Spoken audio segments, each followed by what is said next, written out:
habab kala duwan. Xabsiga kaalinta koowaad gale waa Hawariyongo ama Kwan Lidson lambar 22.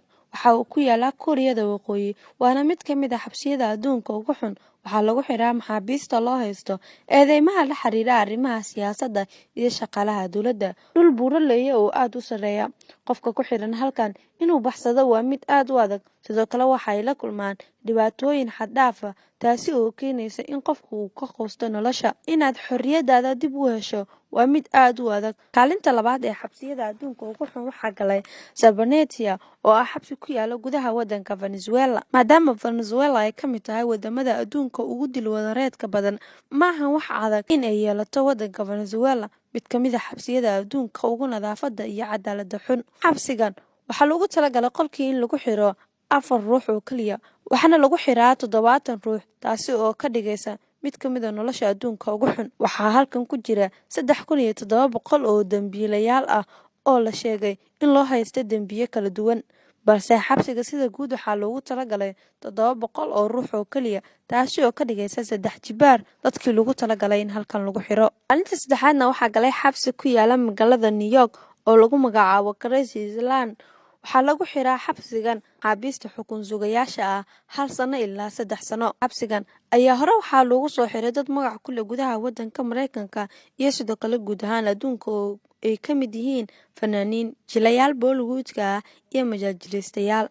Xabsigan badi dadka ku jira kama cabsadaan dil, laakiin waxaa ka dhaca dhacdooyin kale oo aad u fool xun sida falal jinsiga ah. Maadaama halkan dadka ku xiran yihiin rag oo kaliya, ragga awoodda badan ayaa u awood sheegta ragga ay ka tabarta badan yihiin iyaga oo ku sameeya falal dhanka galmada ah. Wargeyska lagu magacaabo New York Times oo ka soo baxay isla magaaladaasi ayaa 2013 waxa uu daabacay warbixin sheegaysa in 129 ruux oo maxaabiista halkan ku jira ah loo geystay jirdil xad dhaaf ah oo ay u geysteen ilaalada xabsiga. Xabsiga kaalinta afraad galay waxa uu ku yaalaa gudaha waddanka Japan.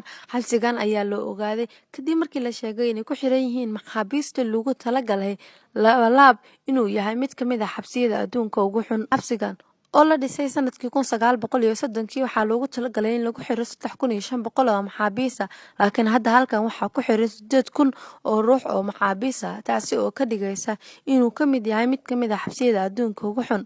Maxaabiista halkan ku xiran ma helaan biyo, nadaafad iyo cadaalad toona, iyo sidoo kale meel ay seexdaan.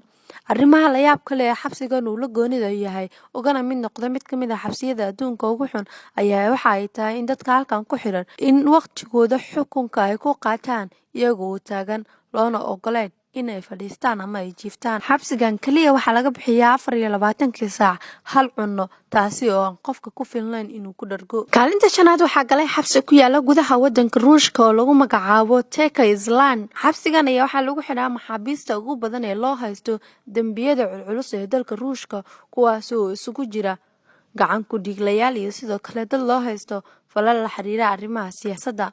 Maxaabiista halkan ku jira waxaa loo ogol yahay in sanadkii hal mar oo kaliya ay soo booqdaan qaraabadooda iyo ehelkooda. Badi ma helaan waxyaabaha ugu badan ee aasaaska nolosha sida caafimaadka, cadaaladda iyo sidoo kale nadaafadda iyo biyaha oo ah kuwa ugu muhiimsan ee nolosha. Xabsigan waxaa ka yaala xeerar adag oo ay ku adag tahay maxaabiista inay fuliyaan. Maxbuuskii xeerarka fulin waaya waxaa sidoo kale xabsigan u yaala xeerar kuwaasi kasii adag oo waxaa la geliyaa qol yar oo mugdi ah oo ay adag tahay in qofku uu ku noolaado, taasi oo mararka qaar dadka ay dhibayso oksijiinka. Waxaana maxaabiista halkan ku xiran badi ay noqdaan kuwo ay soo gaaraan dhaawacyo dhanka maskaxda ah. Haddaba waxaan intaas